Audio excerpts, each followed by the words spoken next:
airlines. It includes South African Airways, Kenya Airways, Air Mauritius, as well as Rwanda Air. A couple of those airlines are either making less profit or going through some internal administration hurdles. Just how does this alliance hope to take on Africa's most profitable airline? Well, let's explore this plan with Raphael Kuchi. He is the Vice President for Africa at the International Air Transport Association. Very welcome to the show, sir. Now, what are your thoughts on how beneficial this planned alliance will be for these individual airlines and, of course, Africa's overall aviation sector? Of course, factoring in that some of them are still struggling financially. Of course, we know IATA also recently reported that the continent continues to be the weakest region in aviation. So factoring all this in, what are your thoughts on this alliance? Well, thank you very much for the opportunity, and Merry Christmas to your viewers. The African air transport market over the next 20 years is forecast to grow by about 270 million passengers, bringing total to about 350 million passengers by 2037. This is an enormous opportunity that airlines on the continent need to get themselves organized to be able to take advantage of.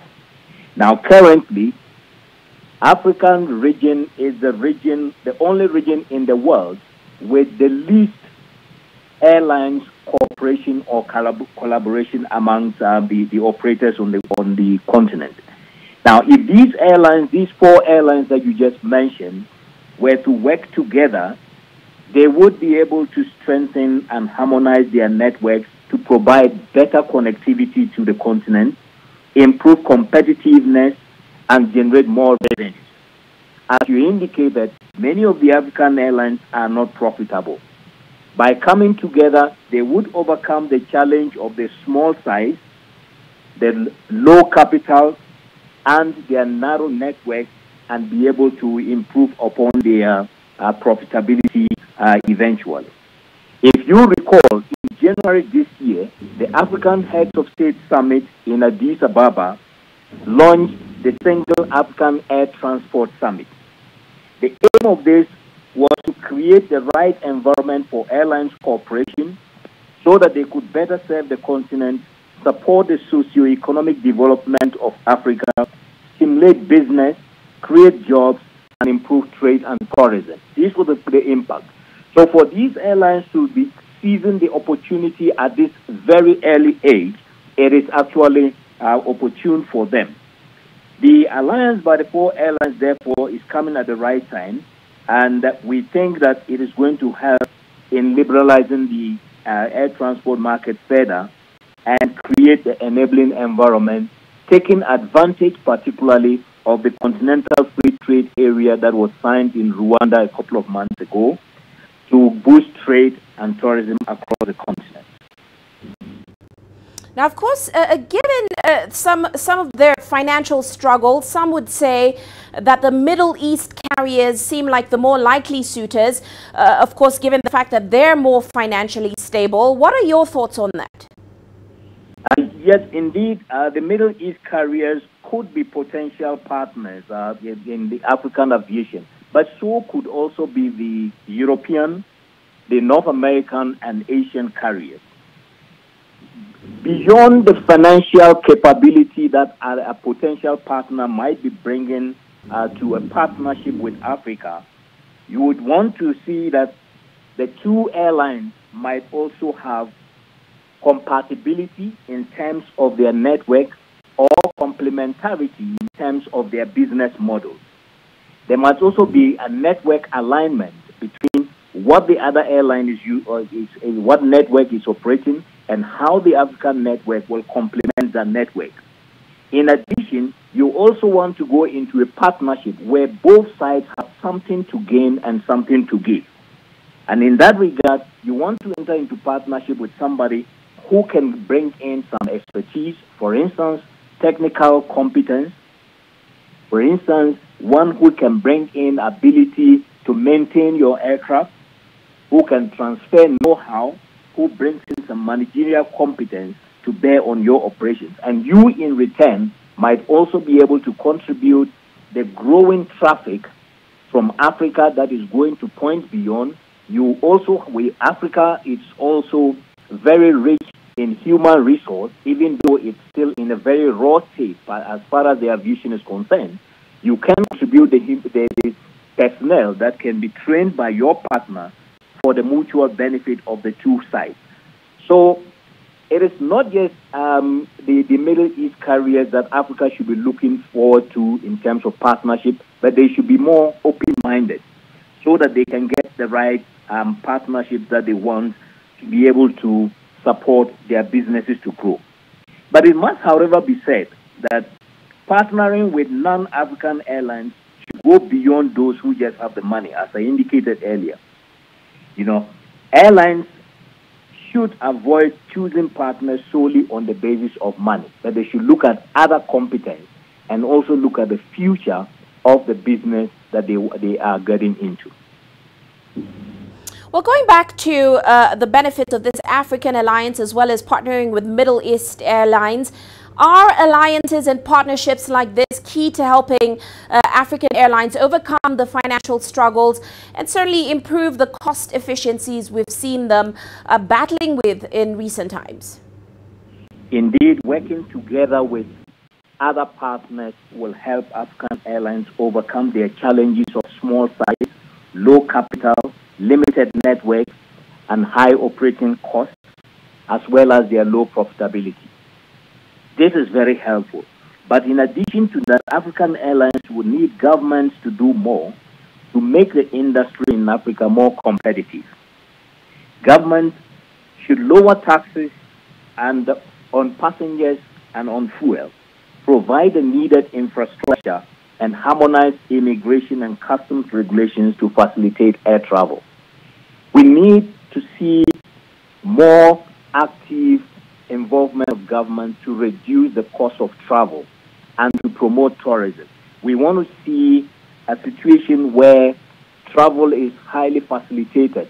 The onerous difficulties that passengers face with visas from moving from one country in Africa to another, we want to see those issues relegated to the background to make it much easier for Africans to travel the continent. These will actually facilitate the growth of the partnerships and also help African airlines grow the traffic on the continent and be more profitable.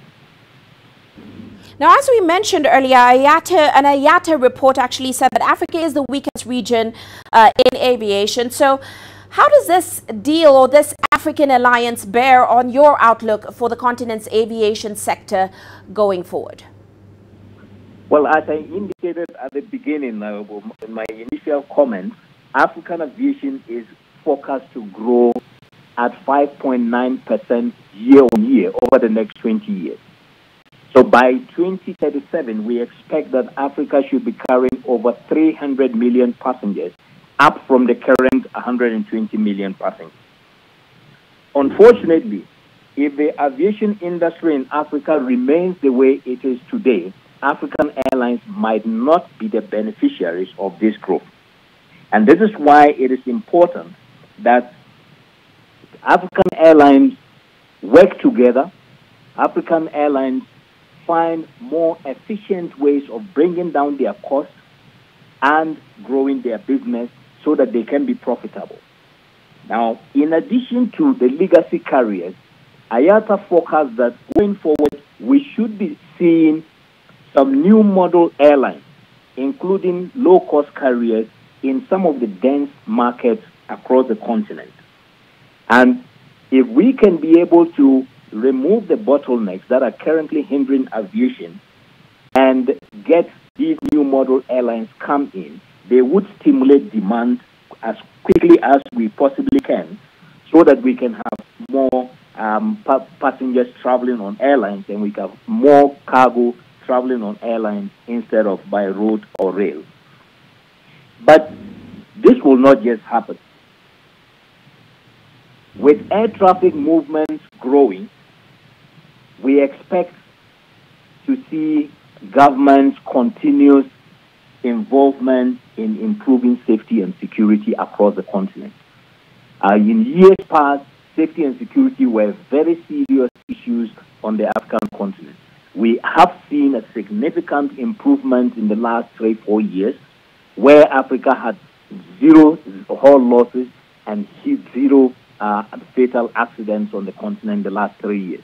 We want to see this continue, and we want government to continue to put measures in place to ensure that the civil aviation authorities continue to emphasize this.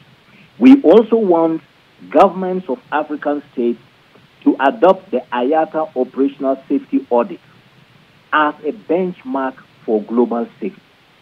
Once you adopt this, the airlines in Africa, the 36 airlines in Africa that are currently on the IOSA registry, have a safety record that is 3 times better than their counterparts that are not on the registry. So we want to see more African states make this IOSA program a mandatory aspect of the aviation business to improve safety.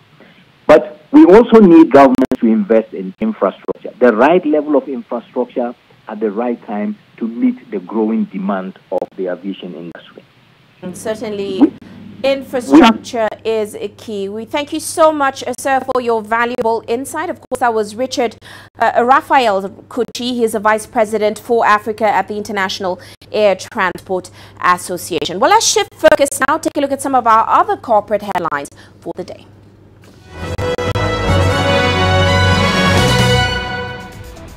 Now, shares in South African telecoms giant MTN have jumped about 8%. This is after it settled a row with Nigeria's central bank for $52.6 million of the $8.1 billion it had threatened to cost. Now, the case centered on allegations that dividends paid by the firm between 2007 and 2015 were based on improperly issued certificates. And global internet and entertainment group Naspers has started trading on A2X markets. The company is looking to retain its primary listing on the JSE with a share capital unaffected by the secondary listing. A2X, which has a combined market capitalization of almost $138 billion, is leveraging technology in an effort to reduce trading costs and increase market transparency. Now, Naspers share price was down 4.10%, trading at $195.41 on Thursday. Meanwhile, a majority stake in Gatwick Airport is to be sold to French operator Vinci Airports for about $3.7 billion. That's 50.01% of the UK's second largest airport. The other 49.99% will be managed by current owners, Global Infrastructure Partners. Back in 2016, Gatwick's expansion plans were dealt a blow when the government rejected its proposal for a new second runway, while giving the go-ahead for Heathrow to build a third runway. Meanwhile, Japanese car maker Toyota is well on its way to developing robot technology. The Japanese car maker has been experimenting with robots since at least 2004, when it unveiled a trumpet-playing humanoid with artificial lips, lungs, and movable fingers that could accompany an actual human orchestra. Now, last year, it set up a $100 million fund to invest in startups and new robotics technology. And that's a look at our corporate headlines.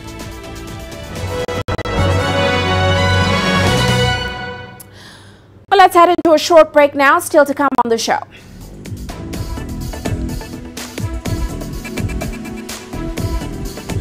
A report shows Kenya's diesel and power prices escalate after implementation of 8% tax. And South Africa's housing market sees an overhaul following a recent economic recession. The world economy as we know it is about to change. Global business reports highlight emerging markets, developing countries, and dynamic sectors worldwide. We feature top analysts and newsmakers to provide perspectives on every facet of business. From an on-the-ground perspective, we provide you with balanced and objective assessments. Fast, sharp, and insightful. Global Business. Only on CGTN. Every story starts out like this. Okay. We'll head up now. Beyond the rush of the numbers, there's always a more fundamental question. What happened? Who has been affected? When market-moving decisions are made, who's responsible and why? Let's get some reaction on ground. Joining us in Johannesburg is Uche Okoronkwo. Hello, Nairobi. This is how full stories begin. See how they end. Only on Global Business.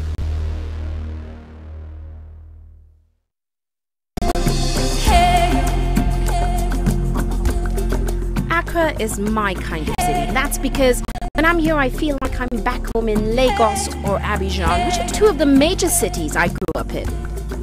See, business in Africa is high risk. After about a decade covering business news on the continent, I've learned it's all about the high risk, but also the high returns and the high energy. You simply have to adjust in order to keep pace. When I started out as a journalist, my dream was to open people's minds to the different perspectives. From the CEO in the boardroom to the trader out in the street, we all have different stories. From Accra to Addis Ababa, from Cairo to Cape Town. And I wouldn't have it any other way. Here at CGTN, we realize that Africa is on the move, and it's moving fast, but we're moving right along with it. I'm Uche Okoronkwo, and I'm a business anchor and reporter at CGTN.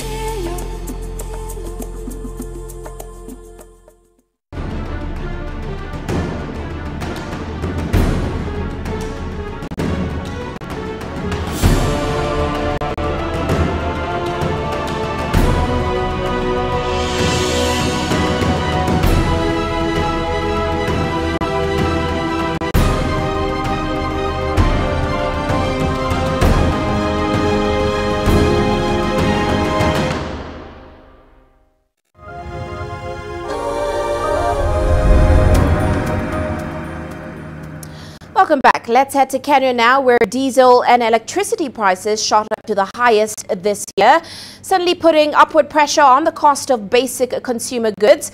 Our transport fares in Nairobi went up following the implementation of the 8% value-added tax on petroleum products. According to data from Kenya's National Bureau of Statistics, Kenyans were paying about 16.71% more for a liter of diesel in November, and that's compared to a year earlier. Now, households consuming 200 units of electricity paid about 4,434 shillings in November, representing a 12.63% increment compared with 12 months before. Meanwhile, South Africa's housing market is undergoing an overhaul following the recent economic recession. Gauteng and KwaZulu-Natal are slowly replacing Western Cape on the housing markets. According to Pam Golding, CEO, areas of growth in the market are now not necessarily the well-established high-end suburbs, but rather the more affordable areas, which of course are not out of the reach of less affluent buyers. Now, despite an ongoing demand for convenient lock-up-and-go sectional title apartments, freehold homes still remain by far the largest new property types being built. The housing market has felt the effects of the deteriorating economy, with house price inflation slowing from 4.72% in December to December 2017 to about 3.99% in September 2018. Meanwhile, on the 22nd of January 2018, former football star George Weah was sworn in as the 25th president of Liberia. Now, he took over from Ellen Johnson Sirleaf, who had led the country for over 12 years after years of civil war. Let's take a look at Weah's days in office so far. For George Weah, the swearing-in ceremony was a culmination of long-held dreams. Dreams that were nurtured on football pitches and solidified in a presidential contest marked by a runoff. Ellen Johnson Sirleaf was handing over power to a man she had beaten in 2005. She had led the West African nation for over 12 years as it emerged from years of civil wars that shocked the world. However, there was no time for Ellen Johnson Sirleaf to steer the country to economic recovery. George Weah had promised jobs and economic prosperity, which ended up being his ticket to power. He beat his predecessor's preferred choice, Joseph Boakai. Now it's almost a year later and things are not as rosy. Weah's administration has been battling corruption. The disappearance of currencies worth almost $100 million in September highlighted the depth of the vice. The nation's 4.6 million youths account for 60% of the population, and unemployment is still high. Poverty also remains a challenge for the new government. Liberia ranks at number 177 out of a total of 188 in the UNDP's Human Development Index. The country relies heavily on rubber and iron ore exports, but these sectors are still battling for that breakthrough. As the population awaits for the magic pass from the former football star, the coming new year could just be the beginning of yet another tough march. Liberia's economic recovery, if achieved, will definitely be the ultimate trophy for George Weah. Beryl Oro, CGTN. Now, an Ivorian entrepreneur has formed a partnership with a French winemaker to launch the first champagne with an African name. Under the label Champagne Diane Diallo, the launch took place in France's western city, Reims. Diane Diallo moved to Côte d'Ivoire from Guinea many years ago. Driven by his passion for champagne bubbles, he launched a brand with his name, targeting African countries in particular. It is a real champagne that has been elaborated in the true champagne method. It is by no means an African champagne because there is no such thing as African champagne. It is just the first champagne with an African name. To start this venture, Diane formed partnership with renowned French winemaker Remy Jacques. Remy has a production capacity of 100,000 bottles per year. For Champagne Diane Diallo, the production is 50,000 bottles per year. Alors, Monsieur Diallo, il est passé il y a... He created his brand. We created the packaging, and we continue to make our champagne as we did before. Son projet de lancer une marque à son nom. To increase the champagne market, Diane regularly organizes tasting events in the Ivorian capital, Abidjan. The events attract guests from all walks of life, all proud of their own. In the current era when Africans are claiming a certain recognition of their know-how, it is a feeling of pride to know that we have an African who is in the champagne business. Diane hopes to motivate young people to pursue their dreams as well as learn from him as he conquers the champagne market in Africa with his brand. CGTN. Of course, you're watching Global Business Africa. Let's take a quick break now. Still to come.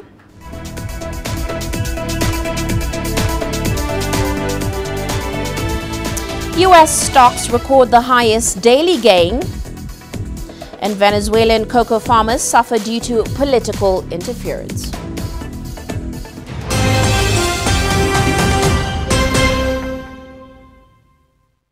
Business in Africa is at a crossroads. We celebrate those who are adopting and thriving despite the challenges, from grassroots to big businesses. Global Business takes you along for the ride as we track the making of a giant. Only on CGTN.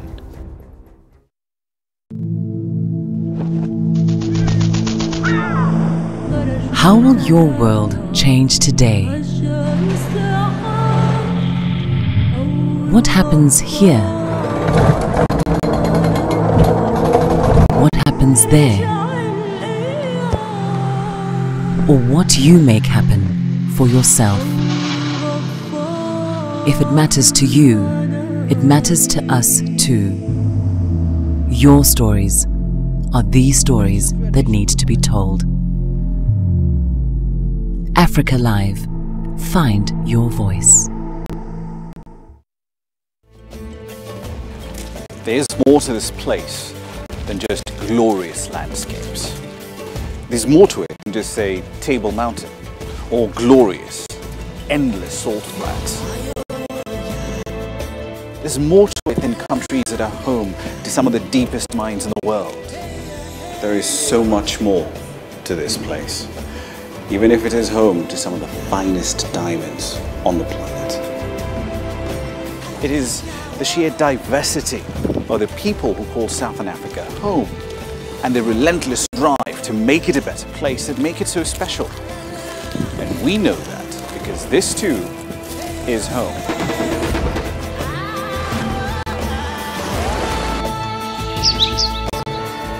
No one knows Southern Africa like we do. CGTN. See the difference.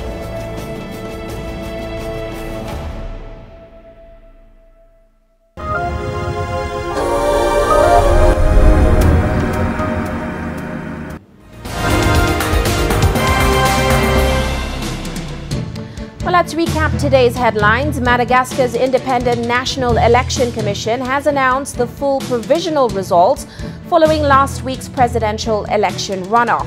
Now, results published indicate that Andry Rajoelina won the over 2.5 million votes, while Mark Ravalomanana garnered just over 2 million votes. Now on to Sudan. The country's top Islamist party is calling for a probe into the death of protesters. Demonstrators have been taking to the streets frustrated by the high cost of living, with the current inflation rate at 70%. Opposition figures put the death toll at 22 protesters, a number the government disputes. And finally, Donald Trump has made a surprise visit to American troops in Iraq with First Lady Melania Trump. This was Trump's first trip to a conflict zone in nearly 2 years of his presidency. Now, his visit has angered Iraqi politicians who termed it a violation of the country's sovereignty. But Trump maintains that the withdrawal of troops from Syria was justified to prevent militia resurgence. And that's a recap of today's headlines.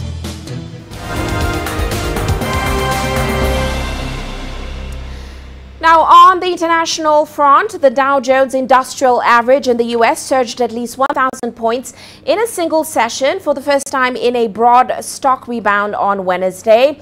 Now, this also saw the S&P 500 post its biggest one-day percentage gain in more than 9 years, and that's after the benchmark index was on the brink of a bear market.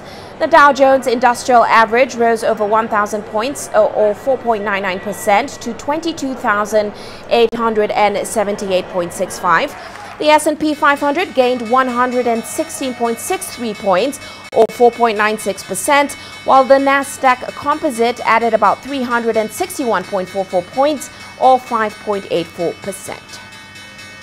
The market now, first of all, is just exhausted from all the headlines in Washington, and I think also a bit exhausted from all the tax law selling that we've seen over the course of December. So hopefully this is the beginning of a stabilization process, with markets saying, okay, we've priced in enough uncertainty and enough tax law selling that we're pretty good through the end of the year. Now, of course, despite Wednesday's surge, the S&P 500 index was on pace for its biggest percentage decline in December since the Great Depression.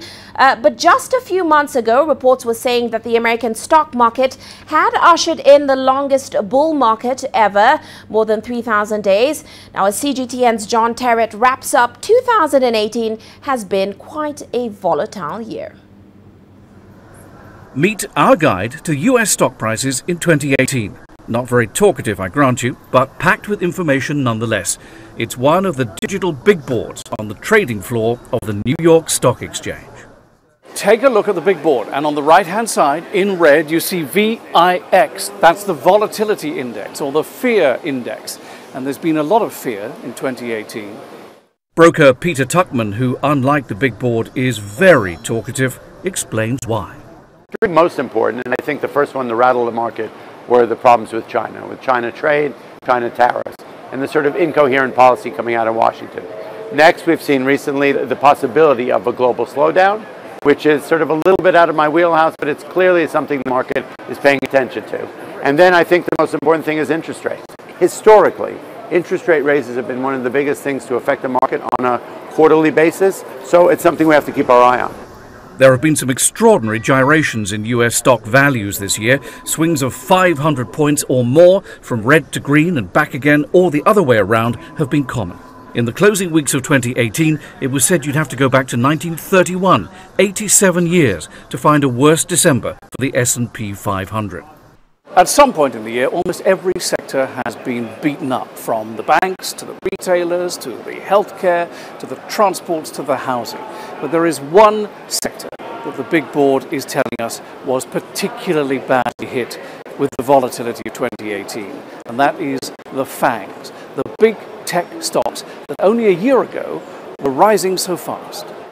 Santosh Rao monitors FANG stocks, Facebook, Apple, Amazon, Netflix and Google, for a living. He says they're on track to end the year far lower than they began. So FANG stocks are highly volatile, and this is a highly volatile market. So it's very logical that they pull back. And besides that, they have some company-specific issues. Facebook has the privacy issues. Apple has some iPhone issues. Of course, nothing takes away from the fact that three giant US companies briefly hit $1 trillion in value this year. Apple, Amazon and Microsoft all had market cap valuations bigger than some small countries in 2018. So what may happen in 2019? Peter Tuchman, who's worked at the New York Stock Exchange for over 30 years, says too many unknowns make predictions tough, especially regarding the Trump White House. So what's going to happen next year? Well, so is this administration done? Are we going to continue the indictments and the attack on what's going on there? And how is that going to affect the markets? That's an unknown. That's a wild card, right? I think our economy, is it going to slow down? I don't kind of get a sense of that. Are they going to pause on the interest rate raises as aggressively as they've been? Probably. What's going to happen with China? I think that will work itself out as long as we don't keep pressing on the gas and the brake at the same time with our policy decisions. Whatever happens in 2019, it'll be reflected by the numbers in green or red high on the wall of the trading floor. John Terrett, CGTN, at the New York Stock Exchange. Now, in China, the stock market saw quite a bearish year in 2018. But a Goldman Sachs report says that China's share market has already reached its bottom and it will likely rebound next year. Now, the investment bank based its report on its conclusion that investors already have priced in the worst scenario of China's 2019 economic outlook. The average price-earnings ratio of companies listed on the Shanghai and Shenzhen stock exchanges is at about 10. That's much lower than the long-term average. Now, analysts are also saying that indicates underestimated share prices and ample room for a rally should any good news hit the market. Moving on now, being one of the biggest beneficiaries of internet development, China is now sharing her technological breakthroughs with the world, and CGTN's Chen Tong tells us more. Printing out the orders, finding the right products on the right shelves, and shipping them overseas.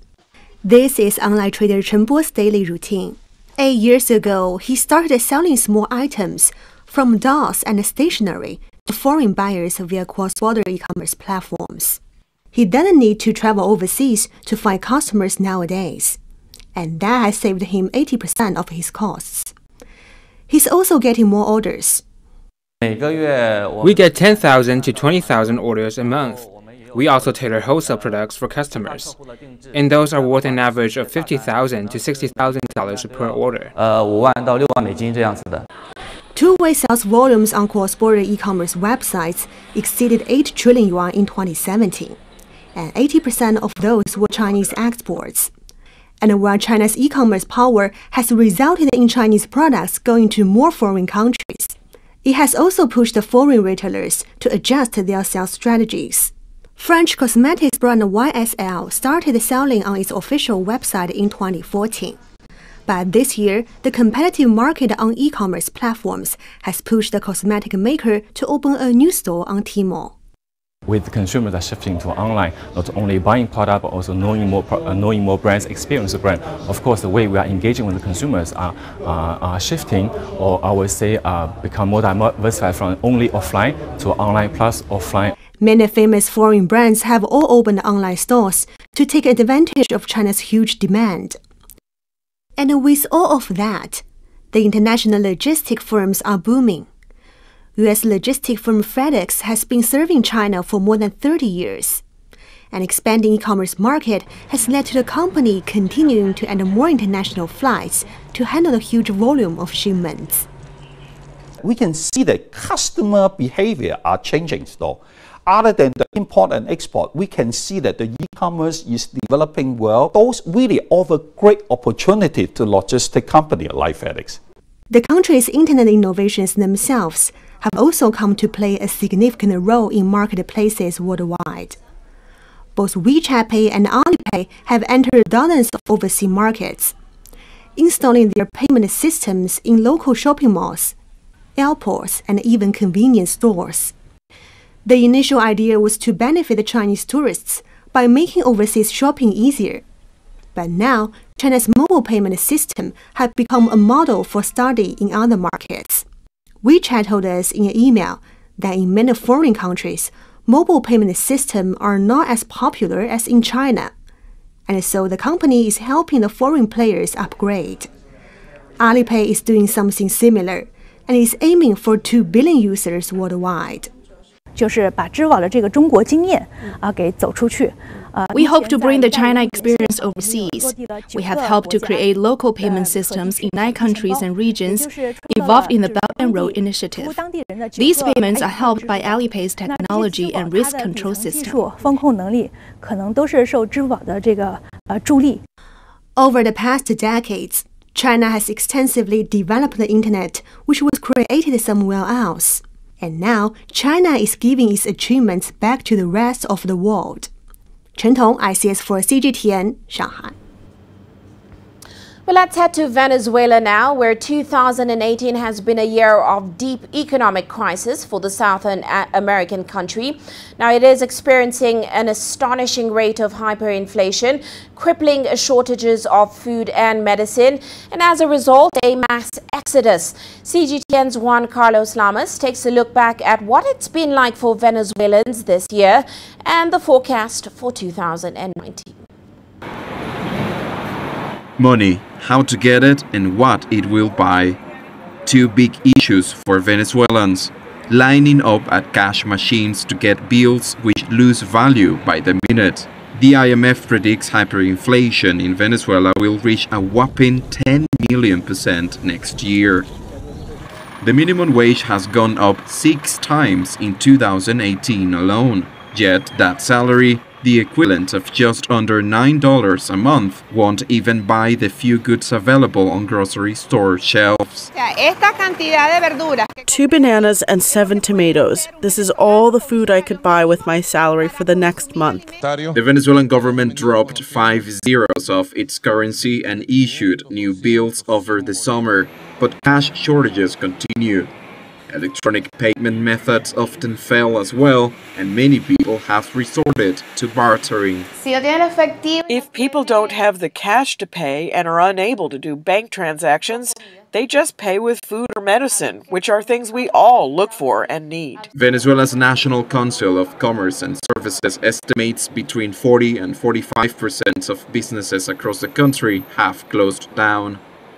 And a massive exodus continues. The UN estimates 3 million Venezuelans have fled the country's economic and political chaos since 2015. This is the 4th year in a row of deepening recession for Venezuela. It began as world oil prices plummeted in 2014. With the world's largest proven oil reserves, Venezuela has for years relied on oil revenue for everything, from education to medical care and subsidies for food and gasoline. President Nicolás Maduro blames Venezuela's economic downturn on the sanctions imposed on Venezuela by other countries. Durante los años 2017-2018, from 2017 to 2018, a set of measures have been taken to pursue Venezuela's global bank accounts. Measures which have kidnapped millions of dollars from Venezuela. Money which was going to be used to purchase medicine and food.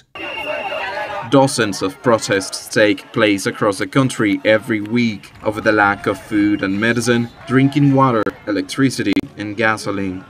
In January, a new presidential term of 6 years begins for Nicolás Maduro. His economic recovery plan has so far included a 96% devaluation in the exchange rate and an increase of more than 3,000% to the minimum wage. Many hungry Venezuelans fear that continuation of such a plan will only sink their country more deeply into economic crisis. Juan Carlos Lamas, CGTN Caracas. Now let's stay in Venezuela. Cocoa is the country's second largest earner, but for farmers there, this doesn't dilute the constant fear they live in. Now, following endless theft of produce, many believe that these intrusions are attributed to the takeover by government officials. Here's more on their story.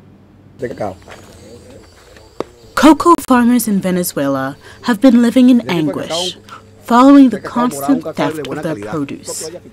From highway robberies to drop in bean quality, Freddy Galindo has been struggling with everything. I used to have 13 workers working here, but since the cocoa stealing started some 7 years ago, I can't keep them because the farm doesn't produce what it used to produce because of cocoa thieves. I call on all the government entities who can help us, because government officials laud Venezuelan cocoa as the best in the world, which it is, but the ones who harvest it, cultivate it and keep up with the product can't even benefit from 30% of the harvest because it is taken by these bad people. But this year's harvest has brought out a new worry: a meddling government. Galindo says trucks filled with beans leaving his warehouse in central Venezuela were stopped by soldiers at checkpoints and held for days. Drivers were forced to unload some cargoes at government warehouses. Galindo claims that some 87 tons of his cocoa, worth around $130,000, were missing when the trucks were finally released.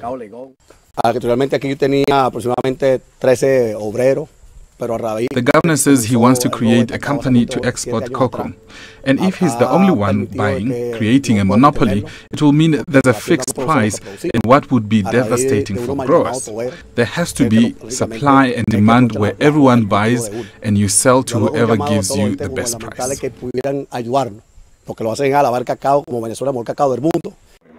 Miranda State Governor Hector Rodriguez says the checkpoints are meant to nab cocoa thieves, and that some beans have been seized by the state to settle owners' delinquent tax bills. Our objective is to dismantle the gangs, and while we are talking to them, they realize we're speaking the truth, and a lot of it is just about building trust. They were used to a different government that did not get involved, that did not do anything, where everyone did whatever they felt like.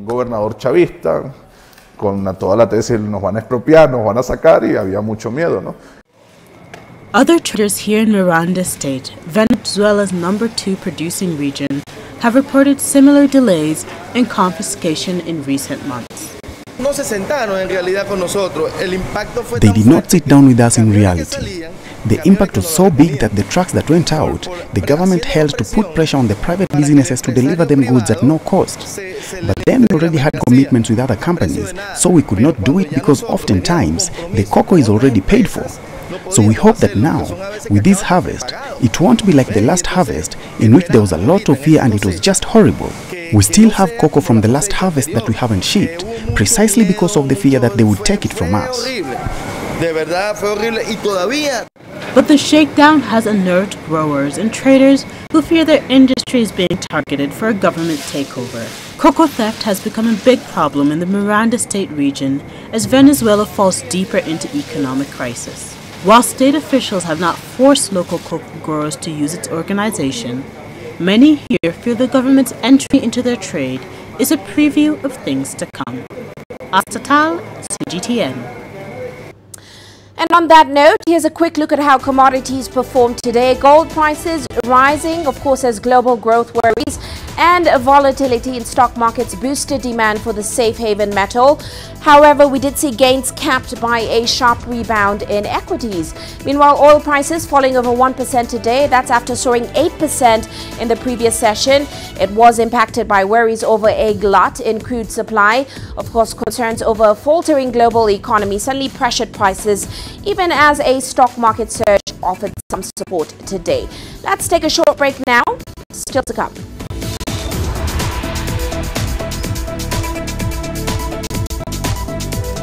If you are a health nut, this yogurt made with sweet potatoes is just the thing for you. And we'll bring you what movies to watch out for in the new year. Images may appear to be identical, but looks can be deceiving. The difference is not always obvious. It has to be discovered. There are always different sides to a story. We put the focus on the details. To see more, to understand better. CGTN. See the difference.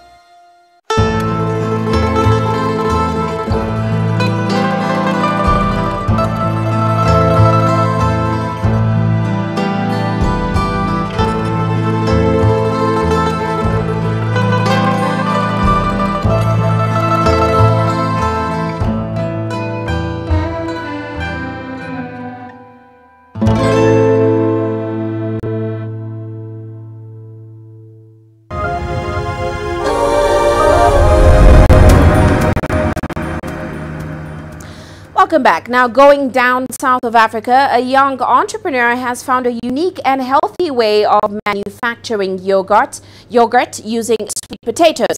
Edward Molatela Karose discovered that sweet potato is low in sugar. It's also high in fiber, vitamins, and calcium. Now, the young business person produces this yogurt from his own backyard, and CGTN's Yolisa Njamela has his story. 29-year-old Edward Mulatela Kharose is the founder of Kharose Kharose. It's a company that produces sweet potato yogurt. Kharose says he found a gap in the market. After doing some research, he realized that there's an opportunity to provide a healthier alternative to conventional drinking yogurts. I was trying to come up with something new, something that will be unique on the market. In fact, I was trying to change the game in yogurt industry. Kharose found out that sweet potatoes are a low-sugar vegetable, a good blood regulator, and high in fiber, vitamins, and calcium. Sweet potatoes also have a neutral flavor.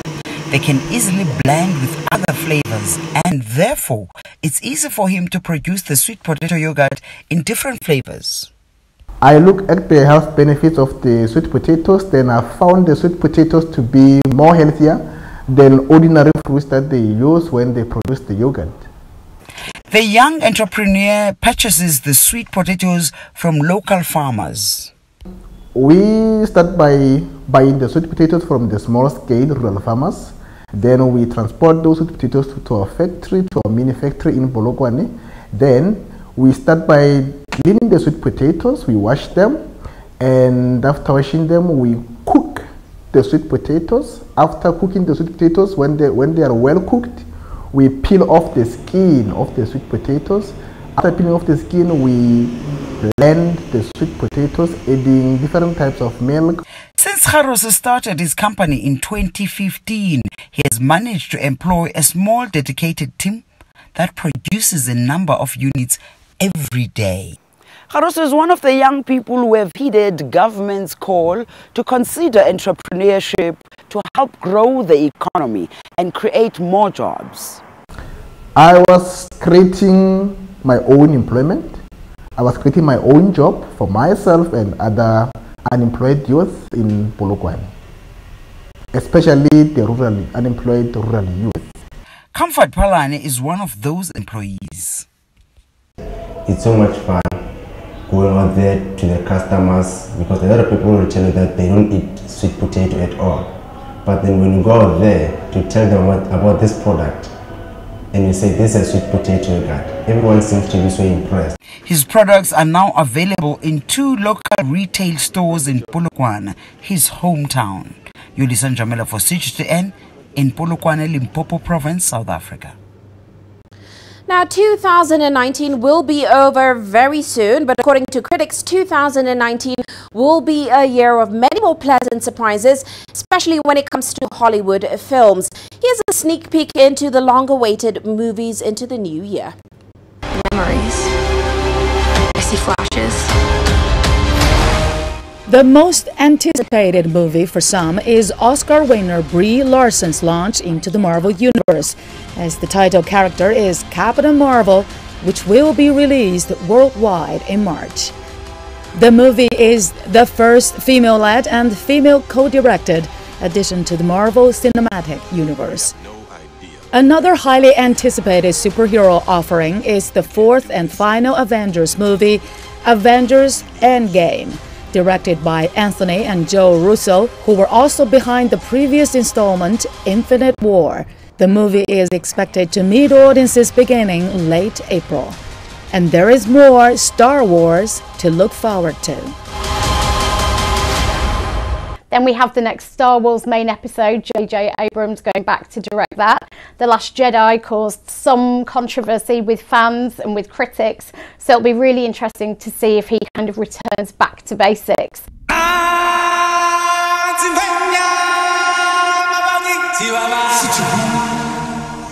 There are also 2 more Disney films to look forward to next year, including the remake of The Lion King and Toy Story 4, directed by Josh Cooley. Both will release next summer. Disney owns so many hugely successful franchises. You know, they've got the big things like The Lion King, Toy Story 4 is already getting so much buzz. And that's before you even start talking about Lucasfilm and Star Wars and the Marvel Universe. So much of cinema is kind of owned by them. And, you know, they have kind of dominated cinema over the last few years.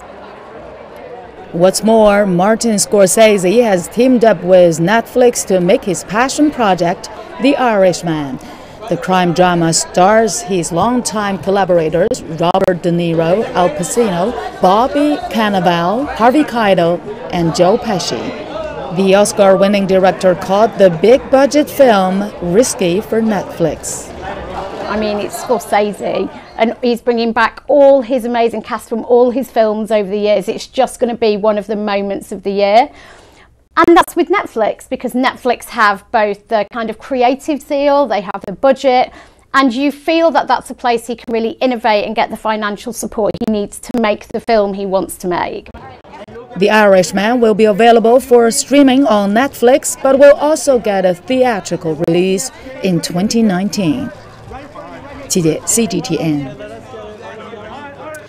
Well, let's head to Britain now, where consumers are still beaming from a remarkable sale that allowed them to save tons of cash on Boxing Day. But retailers weren't in a similar holiday mood, as we saw the number of shoppers looking for a bargain the day after Christmas falling for a 3rd straight year. Here's Song Yao-tin with more.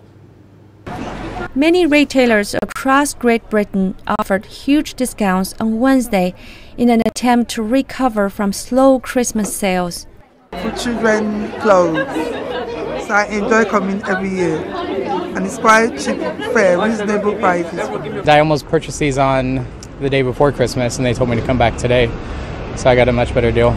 I came 5 o'clock in the morning, and now I'm going back to home, doing the shopping around £375. I think it's all the half prices, so I got £300 saved. Boxing Day remains a popular shopping day in Britain, but the number of people out looking for bargains fell for a 3rd straight year.